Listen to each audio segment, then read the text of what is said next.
ଜାତୀୟ ସଡ଼କ ସୁରକ୍ଷା ମାସ 2026ର ଉଦ୍ଯାପନୀ ସମାରୋହ। ନବରଙ୍ଗପୁର 31/1/2026 ଆଜି ସ୍ଥାନୀୟ ଆଞ୍ଚଳିକ ପରିବହନ କାର୍ଯ୍ୟାଳୟ ପରିସରରେ ଜାତୀୟ ସଡ଼କ ସୁରକ୍ଷା ମାସ 2026ର ଉଦ୍ଯାପନୀ ସମାରୋହ ଅନୁଷ୍ଠିତ ହୋଇଯାଇଛି। ଉକ୍ତ ସମାରୋହରେ ନବରଙ୍ଗପୁର ବିଧାୟକ ଗୌରୀଶଙ୍କର ମାଝୀ ମୁଖ୍ୟ ଅତିଥି ଭାବେ ଯୋଗ ଦେଇଥିଲେ।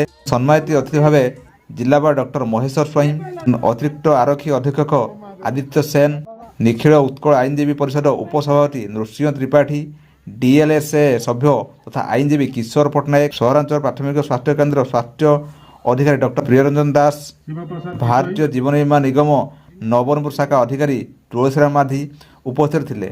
ଜିଲ୍ଲା ସଡ଼କ ସୁରକ୍ଷା ସମିତି ଆବାହକ ତଥା ଆଞ୍ଚଳିକ ପରିବହନ ଅଧିକାରୀ ଜିତେନ୍ଦ୍ର କୁମାର ଭୋଇ ସଭା କାର୍ଯ୍ୟ ପରିଚାଳନା କରିଥିଲେ।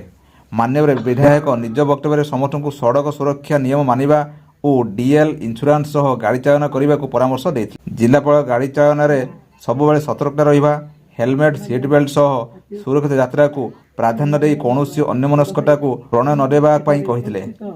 ବରିଷ୍ଠ ଆଇନଜୀବୀ ନୃସିଂହ ତ୍ରିପାଠୀ ଦୁର୍ଘଟଣାକୁ ରୋକିବାକୁ ବିଶେଷ ସତର୍କ ଉପାୟ ରୋକିବାକୁ କହିଥିଲେ।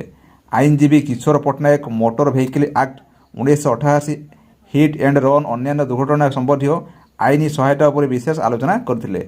ସ୍ୱାସ୍ଥ୍ୟ ଅଧିକାରୀ ଡକ୍ଟର ନନ୍ଦ ଦୁର୍ଘଟଣାରେ ଆହତ ହୋଇଥିବା ବ୍ୟକ୍ତିଙ୍କୁ ବିଦ୍ୟାଳୟ ଛାତ୍ରଛାତ୍ରୀମାନଙ୍କ ମଧ୍ୟରେ ସଡ଼କ ସୁରକ୍ଷା ସଚେତନତା ଉପରେ ସ୍ଲୋଗାନ ପ୍ରତିଯୋଗିତାରେ ଉତ୍ତୀର୍ଣ୍ଣ ପ୍ରତିନିଧିମାନଙ୍କୁ ମୁଖ୍ୟ ଅତିଥି ଓ ଅତିଥି ପୁରସ୍କୃତ କରିଥିଲେ। ସଡ଼କ ଦୁର୍ଘଟଣାରେ ଆହତ ହୋଇଥିବା ବ୍ୟକ୍ତିଙ୍କୁ ଉଦ୍ଧାର କରି ଚିକିତ୍ସାଳୟକୁ ପହଞ୍ଚାଇବାକୁ ସହାୟତା କରିଥିବା ଗୁଡ୍ ସାମାରିଟାନ ଟିଳ ଭତରା, ମିନୁ ହରିଜନ, ଦୁର୍ଜନ ଆକାଶ, ସାମର୍ଥ ଗଙ୍ଗାଧର ପାତ୍ରଙ୍କୁ 2000 ଟଙ୍କା ପ୍ରୋତ୍ସାହନ ରାଶି ଏବଂ ସାର୍ଟିଫିକେଟ୍ ସହ ସମ୍ମାନିତ କରାଯାଇଥିଲା। ଏହି ସମାରୋହରେ ଜିଲ୍ଲା ସଡ଼କ ସୁରକ୍ଷା ସମିତି ସଭ୍ୟ, ସଡ଼କ ସୁରକ୍ଷା ଅଧିକାରୀ ଉତ୍ତମ ରାଉତ, ଅଧିକରଣ ଯନ୍ତ୍ରୀ ରାସ୍ତା ଓ ଗୃହ ନିର୍ମାଣ କେ କଣ୍ଠପାଲି, ଜିଲ୍ଲା ସୂଚନା ଓ ଲୋକସମ୍ପର୍କ ଅଧିକାରୀ Manoj Behera, traffic sub inspector Abhinash Bal, driver ସଂଘ କର୍ମକର୍ତ୍ତା, ବସ୍ ସଂଘର କର୍ମକର୍ତ୍ତା, ଗାଡ଼ି ଚାଳକ, RDS ସ୍କୁଲର ଛାତ୍ରଛାତ୍ରୀ, ଶିକ୍ଷକ ଶିକ୍ଷୟିତ୍ରୀ, ଗଣମାଧ୍ୟମ ପ୍ରତିନିଧି ଉପସ୍ଥିତ ଥିଲେ। ନବରଙ୍ଗପୁର ଘାସିରାମ ହରିଜନଙ୍କ ରିପୋର୍ଟ, ଓଡ଼ିଶା ହଟ୍। ଆରମ୍ଭ ହୋଇଥିଲା ମାସ ଆରମ୍ଭରୁ ଆରମ୍ଭ ହୋଇଥିଲା ଜାନୁଆରୀ ତାରିଖ ଆରମ୍ଭ ହୋଇ ଆଜି ଶେଷ ଉଦ୍ଯାପନ ହୋଇଛି।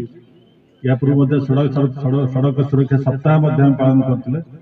ତେଣୁ ଏବେ ସଡ଼କ ସୁରକ୍ଷା ମାସ ଯେଉଁଦିନ ଆରମ୍ଭ ହେଲା ସେଦିନ ମଧ୍ୟ ମାନ୍ୟବର ମୁଖ୍ୟମନ୍ତ୍ରୀ ସମସ୍ତଙ୍କୁ ଗୋଟେ ସ୍ଲୋଗାନ ଦେଇଥିଲେ, କମ୍ ହୋମ୍ ସେଫ୍, ଯେ ଆପଣ ନିରାପଦ ଭାବରେ ନିଜ ଘରକୁ ଫେରନ୍ତୁ।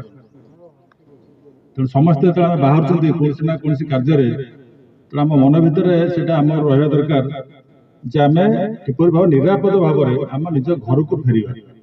ତେଣୁ ସେଇ ସ୍ଲୋଗାନଟା ସେ ଦେଇଥିଲେ, କମ୍ ହୋମ୍ ସେଫ୍, ଯେ ସମସ୍ତେ ଆମେ ନିରାପଦରେ କିପରି ଫେରିବା, ସେଇଟା ଆମର ମନୋବୃତ୍ତି ବା ଆମର ମାନସ ପଟରେ ସବୁବେଳେ ରହିବା ଦରକାର।